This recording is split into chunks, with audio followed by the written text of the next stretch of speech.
نحمده ونصلي ونسلم على رسوله الكريم اما بعد فاعوذ بالله من الشيطان الرجيم بسم الله الرحمن الرحيم رب اشرح لي صدري ويسر لي امري واحلل عقدة من لساني يفقهوا قولي. الصلاة والسلام عليك يا سيدي يا رسول الله وعلى آلك وصحبك يا سيدي يا حبيب الله. حضرات، ہر جمعے کے روز درس سیرت النبی صلی اللہ علیہ وسلم کا سلسلہ جاری تھا. درمیان میں رمضان مبارک آ گیا، وہ سلسلہ منقطع کرنا پڑا. تو جہاں سے میں نے سیرت النبی صلی اللہ علیہ وسلم بیان کر دیا، آج کا یہ سلسلہ وہاں ہی سے آگے چلے گا انشاءاللہ العزیز. تو غار حرا پر جب رسول خدا صلی اللہ علیہ وسلم اللہ کی عبادت میں اور مراقبے میں، ذکر و فکر میں آپ مصروف تھے، تو آپ صلی اللہ علیہ وسلم پر سب سے پہلی وحی کا نزول ہوا.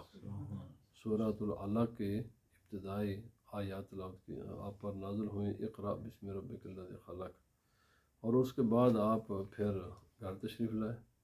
یہ واقعات میں نے سارے بیان کر دیے ہیں.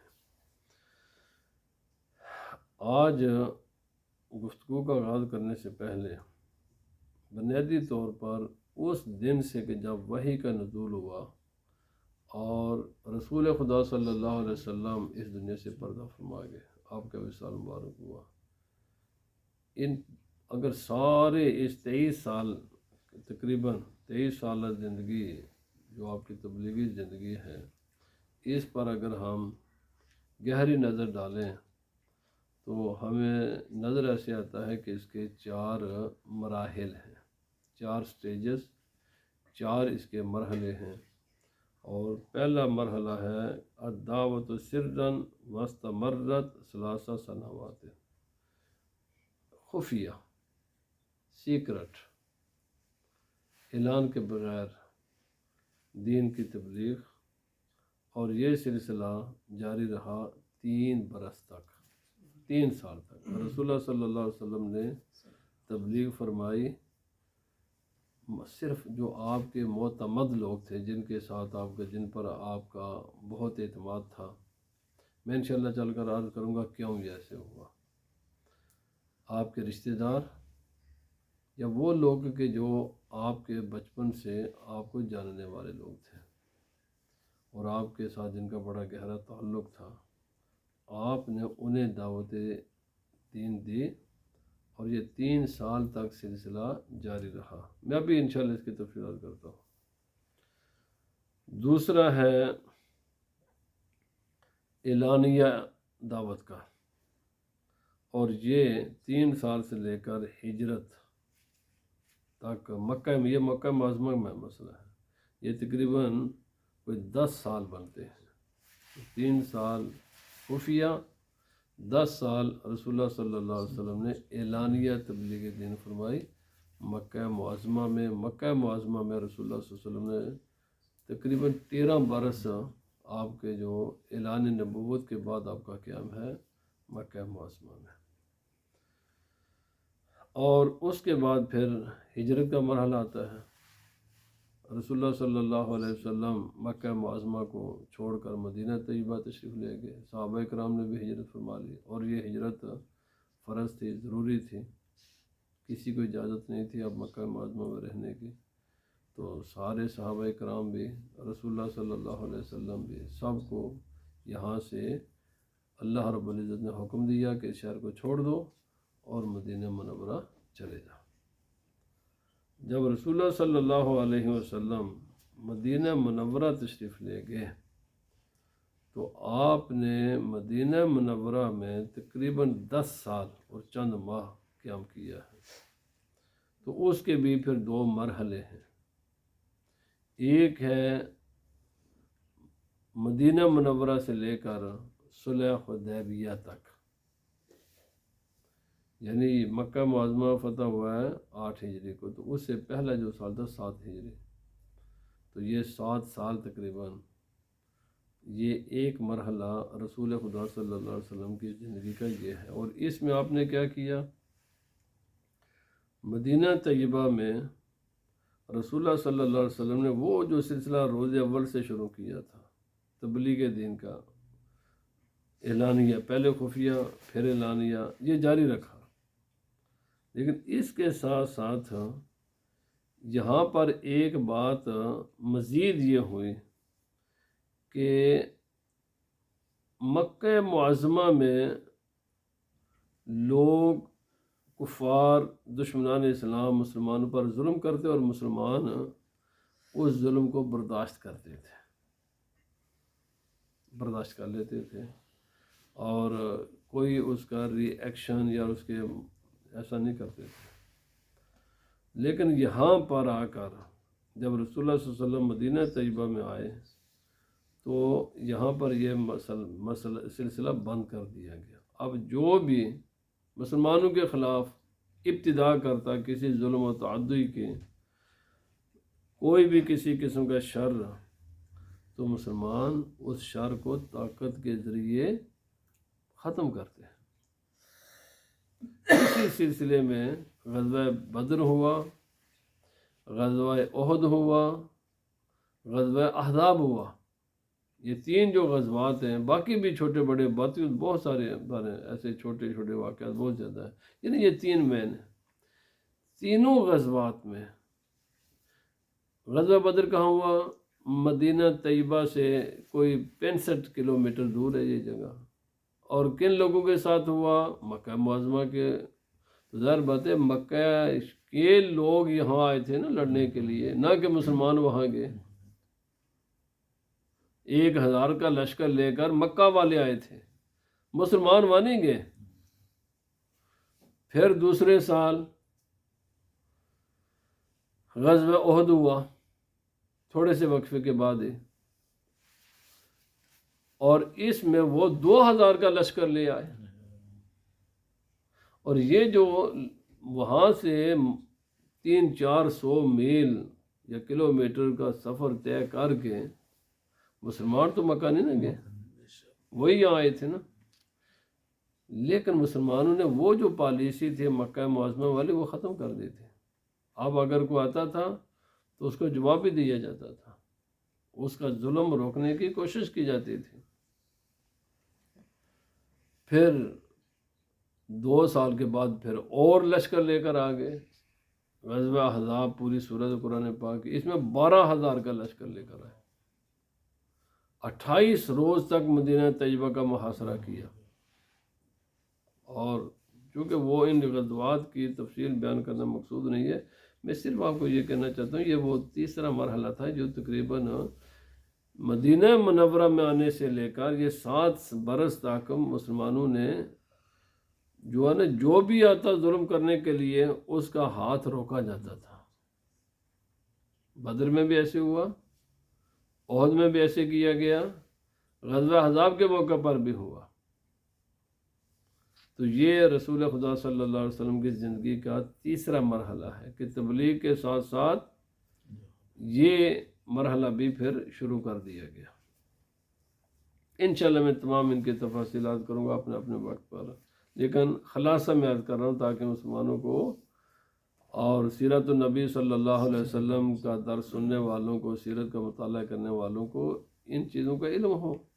یاد رکھنا، ہم اپنے دین کا تحفظ نہیں کر سکتے جب تک بالتفصیل رسول خدا صلی اللہ علیہ وسلم کی زندگی کا ہمیں علم نہیں ہوگا، اور نہ اسلام سمجھ سکتے ہیں اور نہ ہی اپنے دین و ایمان کا تحفظ کر سکتے ہیں۔ یہ بہت ضروری چیز ہے۔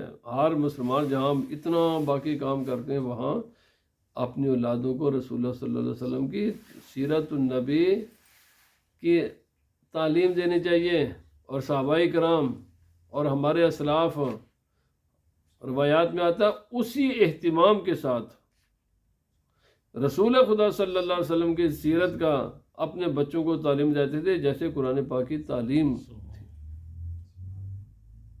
کیونکہ قرآن حکیم آپ سمجھ ہی نہیں سکتے بغیر رسول خدا صلی اللہ علیہ وسلم کی سیرت کو سمجھے بغیر۔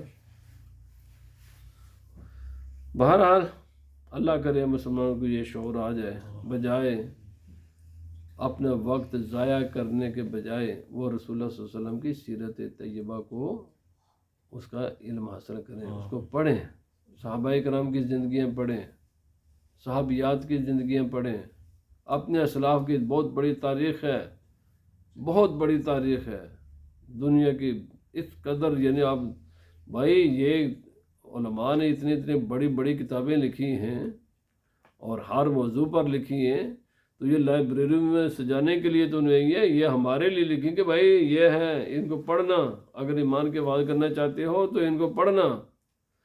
آج کے زمانے میں اگر نہیں پڑھ سکتے کم از کم سنو تو صحیح نا، کتنا آسان ہو گیا جی، ایک انسان گاڑی چلا رہا ہے اور وہاں لگا دے تو اپنے کام بھی کر سکتا ہے، انسان دین بھی حاصل کر سکتا ہے، کتنا آسان ہے۔ تو بہرحال یہ صلح حدیبیہ تک چوتھا مرحلہ ہے الدعوت جہرا مع قتال کل من وقع فی سبیل اللہ دعوت۔ اگلے جو 3 برس ہیں نا، یہ رسول اللہ صلی اللہ علیہ وسلم نے دعوت کے ساتھ اعلان یعنی اسلام کی اشاعت و تبلیغ کے ساتھ ساتھ ہر اس انسان کے خلاف اپنے ایکشن کیا جو اس کے راستے میں رکاوٹ بنا، جو بھی اس کے راہ میں آیا اس کو ہٹایا راستے سے۔ تو پھر آپ نے مشرکین کے خلاف، ملحدین کے خلاف، بت پرستوں کے خلاف بہت سارے آپ نے پھر ایکشن کیے، حتیٰ کہ وہ وقت آ گیا کہ پورا جزیرہ عرب بتوں کی نجاست سے اور شرک اور کفر کی نجاست سے پاک کر دیا گیا،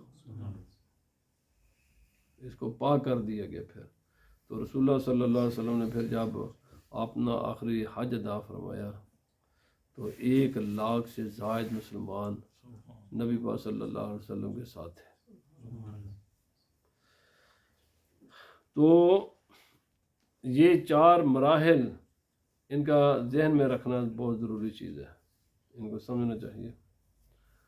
رسول اللہ صلی اللہ علیہ وسلم نے ابتدا میں کیا کیا؟ آپ نے ابتدا میں ایک تو لوگوں کو دعوت دی کہ اللہ سبحانہ و تعالی وحدہ لا شریک ہے، اس کے ساتھ کوئی شریک نہیں ہے، عبادت کے لائق صرف وہی ذات ہے، اس کے ساتھ کسی کی عبادت نہیں ہے۔ بتوں سے لوگوں کو روکا اور بتوں کی برائی اور ان کی یہ حماقت کہ جن کو تم اپنے ہاتھوں کے ساتھ بے جان پتھر اور لکڑی اور مٹی کے بناتے ہو اور لوہے اور پیتل کے بناتے ہو، اور جو خود حرکت نہیں کر سکتے، اگر مکھی ان پر بیٹھ جائے تو اپنے مکھی کو اپنے سے ہٹا نہیں سکتے، کیسی بڑی حماقت ہے کہ تم انہی کے سامنے جھکتے ہو۔ 3 برس تک نبی پاک صلی اللہ علیہ وسلم نے یہ تبلیغ فرمائی، لوگوں کو اسے ڈرایا، لیکن رسول اللہ صلی اللہ علیہ وسلم عموماً عام لوگوں کے مجلس میں یہ بیان فرمایا کرتے تھے، جو آپ کے معتمد لوگ تھے ان کو یہ ساری باتیں بتائیں، تو اس کے نتیجے میں یہ لوگ مسلمان ہوئے۔ حضرت خدیجہ رضی اللہ تعالیٰ عنہ خواتین میں سب سے پہلے، ویسے اگر دیکھا جائے تو پوری انسانوں میں سب سے پہلے حضرت خدیجہ رضی اللہ تعالیٰ عنہا نے اسلام قبول کیا ہے، اور بچوں میں حضرت علی رضی اللہ تعالیٰ عنہ، جو غلام آزاد ہو چکے تھے ان میں حضرت زید بن حارثہ، اور جو غلام تھے ابھی بھی ان کا سٹیٹس غلام ہی کا تھا، ان میں حضرت بلال، جوانوں میں جو تقریباً بڑھاپے کی عمر کے قریب پہنچ چکے ہیں ان میں حضرت ابوبکر صدیق، اور پھر حضرت ابوبکر صدیق رضی اللہ تعالیٰ عنہ کی کاوشوں سے، کوشش سے، محنت سے 5 وہ صحابہ اکرام نے قبول کیا اسلام کہ جو عشرہ مبشرہ ہیں، یعنی وہ خوش نصیب لوگ کہ جن کو رسول اللہ صلی اللہ علیہ وسلم نے ایک مجلس میں جنت کی خوشخبری سنائی، اور یہ وہ 10 صحابہ اکرام ہیں خلفاء راشدین کے بعد سب سے افضل ترین جو صحابہ ہیں وہ یہ ہیں، 4 تو خلفاء راشدین ہیں اور 6 اور ہیں، اور ان 6 میں سے ایک تو حضرت عثمان غنی بھی آگے، وہ تو خلفاء راشدین میں شامل ہیں۔ 5 ایسے لوگ ہیں جو حضرت ابوبکر صدیق رضی اللہ تعالیٰ عنہ کی کوشش اور کاوش سے، ان کی محنت سے ادارہ اسلام میں آئے۔ حضرت عبد الرحمن بن عوف، حضرت سعد بن ابی وقاص، حضرت زبیر بن عوام، اور یہاں پر میں باقی عرض کروں تاکہ ان لوگوں کو یاد ہونا چاہیے ان کے نام۔ حضرت یہ جو عشرہ مبشرہ میں سے طلحہ بن عبید اللہ، عبد الرحمن بن عوف، زبیر بن عوام، اور حضرت سعید بن زید، ابو ذر غفاری، اور اس کے علاوہ یہ لوگ مسلمان ہوئے ان 3 سالوں میں۔ حضرت زید بن ابی ارقم، عبداللہ بن مسعود، کمال صحابی رسول، یہ ہر ایک کی آپ بایوگرافی پڑھیں، ہر ایک کی ان کے پڑھیں گے تو آپ کو پتہ چلے گا کیا عظیم لوگ تھے یہ۔ حضرت عثمان بن مظعون، حضرت ابو عبیدہ بن جراح، حضرت عبیدہ بن حارث، حسین، یہ عمران بن حسین کے والد، حضرت عمار بن یاسر، خباب بن الارت، حضرت خالد بن سعید بن العاص، صہیب رومی، اور بہت سے صحابہ اکرام، اور عورتوں میں حضرت فاطمہ بنت خطاب جو حضرت عمر فاروق رضی اللہ تعالی عنہ کی ہمشیرہ ہیں، حضرت اسماء بنت ابو بکر، حضرت عائشہ کی بہن، ابو بکر کی بیٹی رضی اللہ تعالی عنہ، حضرت اسماء بنت سلامہ تمیمیہ، اسماء بنت امیس، خاص عامیہ، فاطمہ بنت المجلل کرشیہ عامریہ، فقیہ بنت یسار، رملہ بنت ابی عوف، حضرت امینہ بنت خلف خزائیہ، یہ وہ خوش نصیب خواتین ہیں کہ جنہوں نے سب سے پہلے اس 3 سالہ دور میں اسلام قبول کیا۔ ان کا نمبر تقریباً کوئی 39 تھا۔ حضرت ابو بکر، حضرت عمر فاروق نے یہ آ کر 40 پورا کیا تھا۔ 39 لوگ پہلے حضرت عمر فاروق رضی اللہ تعالیٰ عنہ سے پہلے لوگ مسلمان ہو چکے تھے۔ واقعہ یہ ہوا کہ یہ مسلمان چھپ کر نماز پڑھتے تھے، لوگوں سے باہر چلے جاتے ہیں، کسی گھاٹی میں کسی خفیہ جگہ پر جاتے ہیں، وہاں جا کر نماز پڑھتے ہیں، اور نبی پاک صلی اللہ علیہ وسلم بھی ان کی جو تربیت فرماتے وہ خفیہ فرماتے۔ واقعہ یہ ہوا کہ ایک مرتبہ حضرت سعد بن ابی وقاص رضی اللہ تعالیٰ عنہ نماز پڑھ رہے تھے چھپ کر، تو مشرکین نے انہیں دیکھ لیا، حضرت سعد بن ابی وقاص کو، تو بڑا ان کو جناب برا بلا کہنا شروع۔ بھائی مجھے بتاؤ، یاد رکھ لیں یہ ہر زمانے میں آج بھی ایسا ہی ہے، قیامت تک ایسا رہے گا، شروع دن سے ایسا ہے۔ نماز پڑھنے سے مشرکین مکہ کو کیا تکلیف تھی؟ ان کو کوئی جانی نقصان تھا، کوئی مالی نقصان ہو رہا تھا، کسی قسم کا کوئی مسئلہ تھا؟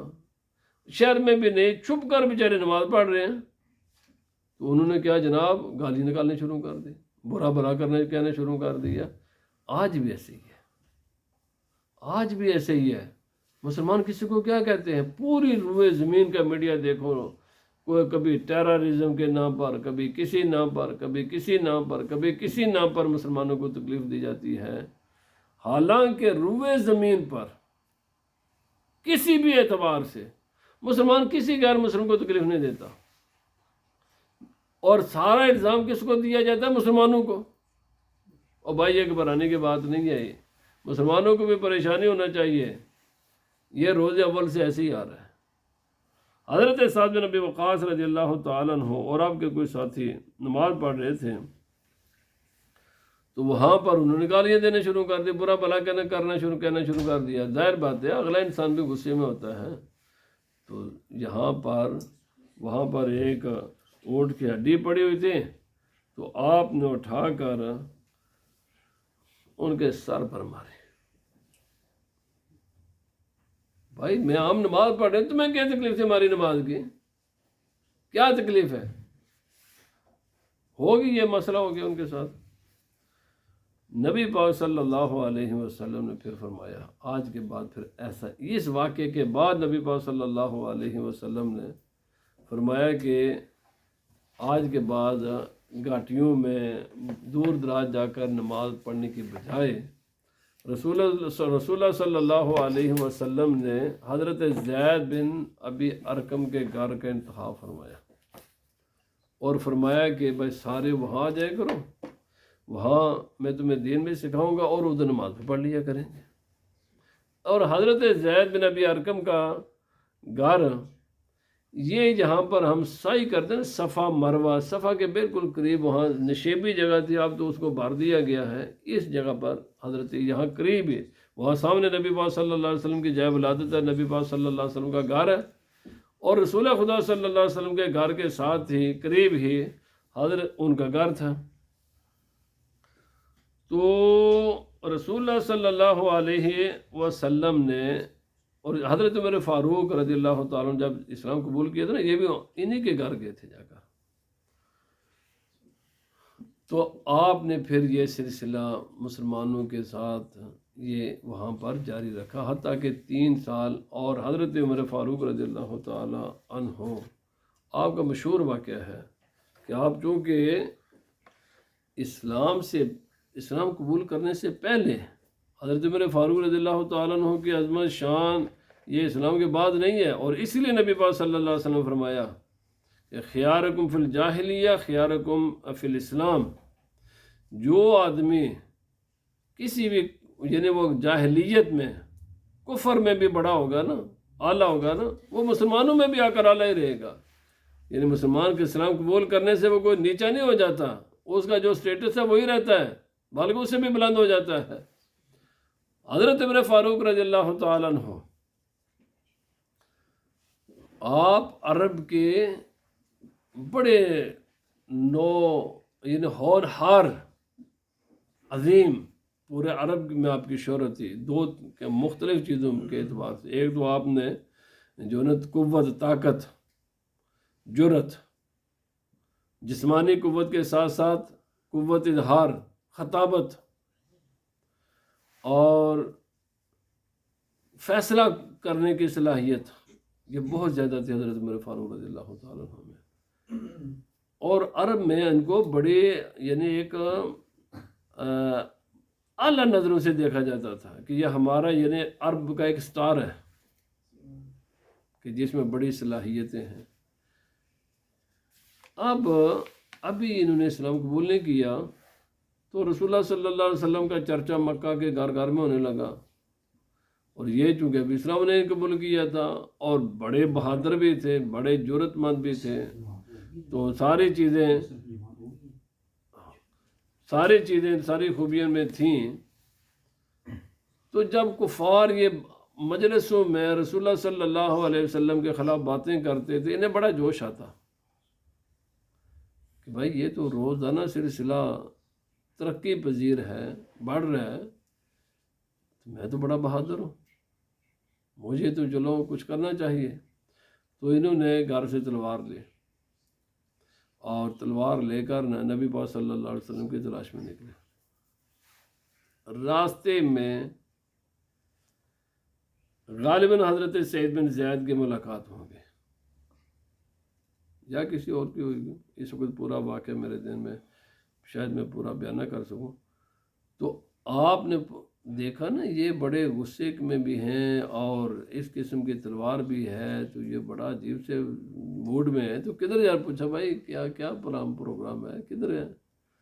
تو کہنے لگا ایسا بھائی روزانہ اسلام یہ جو معاملات ہیں ترقی پذیر ہیں، ہر روز کوئی نہ کوئی ادھر جا رہا ہے، تو میں تو چلا ہوں کہ یہ جڑ ہی کاٹ دوں، مقصد یہ ہے کہ نبی صلی اللہ علیہ وسلم کو شہید کر دوں۔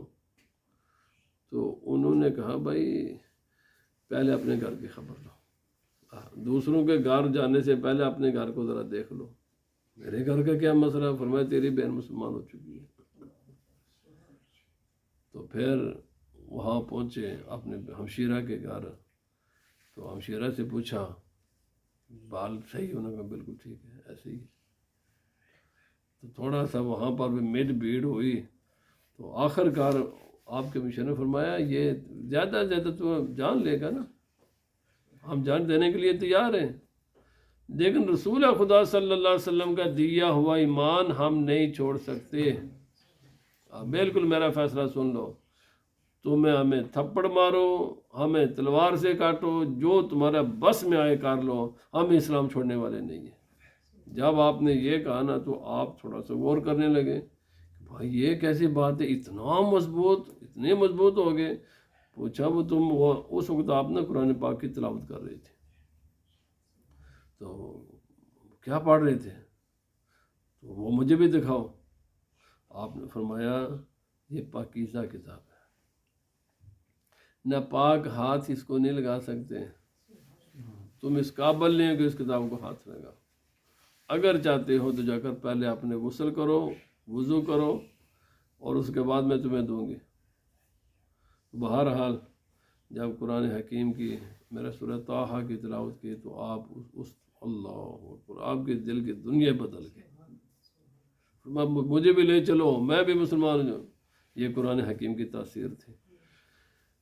جب وہ جا رہے ہیں تو حضرت زید بن ارقم کے گھر صحابہ کرام نے دیکھ لیا کہ آ رہے ہیں، تو صحابہ کرام تھوڑے سے خوف محسوس کرنے لگے، بڑا پہلوان آدمی ہے، بڑا باجرت آدمی ہے، اس کی شجاعت، جرت، بہادری کی کسی سے پورے عرب میں مشہور ہیں، تو تلوار بھی تو نبی پاک صلی اللہ علیہ وسلم سے جا کر یہ سارا ماجرا بیان کیا۔ تو نبی پاک صلی اللہ علیہ وسلم نے صحابہ کرام سے فرمایا گھبرانے کی ضرورت نہیں ہے، اگر نیک ارادے کے ساتھ آیا ہے تو ہم اس کو ویلکم کہیں گے، اور اگر یہ کسی دوسرے ارادے سے آیا ہے تو اسی کی تلوار کے ساتھ اس کا کام تمام کریں گے۔ یاد رکھ لیں، مسلمان کبھی نہیں گھبراتا۔ میں انشاءاللہ یہ جتنا آئندہ درس میں عرض کروں گے، ہمیں لیسن سبق کیا ملتے ہیں، کیونکہ صرف سیرت النبی کا معنی مقصد قصہ کہانی سنانا نہیں ہے، ہمارے رسول خدا صلی اللہ علیہ وسلم کی زندگی کے ہر مرحلے پر ہمارے لیے سبق ہے۔ تو انشاءاللہ میں آئندہ عرض کروں۔ تو آپ نے پھر جب گئے تو جا کر کلمہ پڑھا، اسلام قبول کیا۔ صحابہ کرام نے جب اسلام قبول کیا تو نعرہ بلند آواز سے نعرہ تکبیر بلند کیا، اتنی بلند تھے کہ یہ جو کفار بیٹھے ہوئے تھے خانہ کعبہ میں، وہاں سے اتنا دور تو خانہ کعبہ ہے نہیں ہے، تو وہاں پر آواز پہنچی تو ان کے کان کھڑے ہو گئے کہ انہوں نے کہا کوئی عجیب واقعہ ہوا ہے، اتنا بڑا یہ آواز کہیں سے، اتنے بڑے کہ اجتماعی آواز یہ کدھر سے آ گئی ہے بھائی؟ تو حضرت عمر فاروق رضی اللہ تعالیٰ عنہ، پھر قرآن کی آیت آتی ہے یا ایھا النبی حسبک اللہ ومن اتبعک من المؤمنین۔ اللہ پاک نے فرمایا میرے محبوب صلی اللہ علیہ وسلم، اب آپ کے لیے اب یہ کفار ظلم نہیں کر سکیں گے آپ کے غلاموں پر، اب اللہ اور یہ مومن کافی ہے، اور مومنین لفظ جمع ہے، جماعت کے لیے استعمال ہوتا ہے۔ مفسرین فرماتے ہیں یہ صرف پوری جماعت کو، ایک حضرت عمر فاروق کو خدا نے جماعت فرمایا ہے۔ پڑھیں، فرمایا یہ المومنین سے مراد صرف حضرت عمر فاروق ہے، حالانکہ لفظ جمع کا ہے، مراد صرف حضرت عمر فاروق کی ذات ہے۔ حضرت عمر فاروق رضی اللہ تعالیٰ عنہ، یہاں سے اعلانیہ شروع ہوتا ہے۔ آپ نے عرض کیا یا رسول اللہ صلی اللہ علیہ وسلم، ہم حق پر نہیں ہیں؟ نبی صلی اللہ علیہ وسلم کیوں نہیں، ہم حق پر ہیں۔ تو عرض کیا یا رسول اللہ علیہ وسلم اگر حق پر ہیں تو پھر چھپ کر نماز کیوں پڑھتے ہیں؟ آپ پھر چھپ کر کیوں پڑھتے ہیں؟ ہم اعلانیہ پڑھیں گے۔ اگر آپ اجازت دیں تو میں ایک چکر خانہ کعبہ کا لگا کر آتا ہوں نا، اور اس کے بعد جا کر آج کے بعد گھر نہیں، آج کے بعد وہاں نمازیں پڑھیں گے۔ حضرت میرے فاروق رضی اللہ تعالیٰ عنہ وہی تلوار جو لے کر آئے تھے نا، وہی تلوار لے کر گئے، اور اسی مجلس میں گئے جہاں ابو جہل بیٹھا ہوا تھا، امیہ بن خلف بیٹھا ہوا تھا، عتبہ بن شیبہ، یہ بڑے بڑے جو سرداران قریش تھے، اور پھر مجلسیں بنا کر بیٹھے ہوئے تھے خانہ کعبہ کے قریب۔ تلوار اٹھا کر کہنے لگے، جب وہ جا رہے تو وہ کہنے لگے یار آج اس کی نظریں چینج ہیں، ذرا چلو قریب آنے تو دو، آج عمر کی نظریں کو ہمیں نظر اچھی نہیں نظر آتی، عجیب سی نظر سے آ رہا ہے۔ تو آپ نے فرمایا لوگوں سو ابو جہل اور اس کے پیروکاروں، امیہ بن ایک کا نام لے کر آپ نے فرمایا سن لو، جو انسان چاہتا ہے کہ اپنی بیوی کو بیوہ دیکھنا چاہتا ہے، اپنے بچوں کو یتیم دیکھنا چاہتا ہے، آج عمر تلوار لے کر آ گیا ہے، میں اعلان کرتا ہوں کہ میں نے نبی پاک صلی اللہ علیہ وسلم کا کلمہ پڑھ لیا ہے، میں تمہیں یہی بتانے کے لیے آیا ہوں، اور آج کے بعد ہم نماز یہاں پڑھا کریں گے، اور اگر کسی نے مقابلہ کرنا ہے تو میں ابھی بھی حاضر ہوں، اور آج کے بعد ہم نماز یہاں تمہارے سامنے پڑھیں گے، اور عمر ان کی حفاظت کرے گا۔ یاد عمر فاروق، یہ جو لفظ فاروق ہے نا، یہ اسی موقع پر ہوا تھا۔ نبی پاک صلی اللہ علیہ وسلم فرمائے عمر نے آ کر حق اور باطل کو الگ الگ کر دیا ہے۔ پھر نبی پاک صلی اللہ علیہ وسلم کی خدمت میں حاضر ہوئے، یا وسلم چلیے، صحابہ کرام کو اٹھایا، چلیے، وہ سارے صحابہ کرام وہاں سے اٹھے، اور جا کر یہ پہلی نماز جب 40 کا عدد پورا کیا تھا، حضرت عمر فاروق رضی اللہ تعالیٰ عنہ نے پہلی اعلانیہ نماز پڑھی کر پھر اعلانیہ تبلیغ کا یہاں سے آغاز ہوتا ہے۔ یہ حضرت عمر فاروق رضی اللہ تعالیٰ عنہ کا ایمان لانے کے بعد یہ پہلی نماز پھر پڑھی گئی خانہ کعبہ میں، اور پھر فرمایا ہے کسی کی ضرورت میلی آنکھ سے اب ہمیں کوئی دیکھ، یاد رکھ لو مسلمان بزدل نہیں ہوتا، حالات وہ انشاءاللہ میں عرض کروں گا، حالات ایک الگ معاملات ہوتے ہیں، لیکن مسلمانوں کو حالات اگر خراب ہوں تو ان کو حالات کو چینج کرنا چاہیے، اللہ سے دعا بھی کرنی چاہیے، محنت بھی کرنی چاہیے، کوشش بھی کرنی چاہیے۔ اللہ پاک یہاں تک جو 4 مراحل میں نے عرض کی ہیں سیرت النبی صلی اللہ علیہ وسلم کے ہیں، دعوت خفیہ، پھر اعلانیہ دعوت، پھر ظلم کرنے والوں کو ہاتھ روکنا، اور پھر ہر اس انسان کو راستے سے ہٹا دینا جو اس راستے میں رکاوٹ بنے۔ یہ رسول خدا صلی اللہ علیہ وسلم کی سیرت کے 4، اور مسلمانوں کو چاروں پر عمل کرنا چاہیے۔